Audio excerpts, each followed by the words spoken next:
3, 2, 1. You're watching TKO Takeover. We are here to help you with your everyday needs.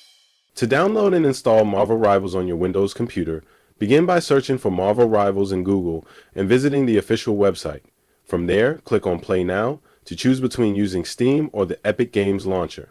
If you select Steam and don't have it installed, click Install Steam on their website, download the installer, and follow the setup instructions.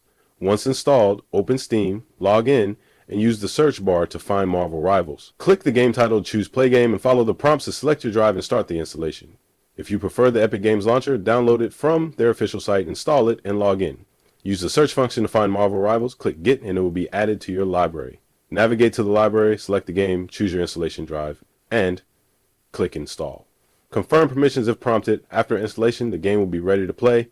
This process ensures you can download, install, and enjoy Marvel Rivals seamlessly. Ha!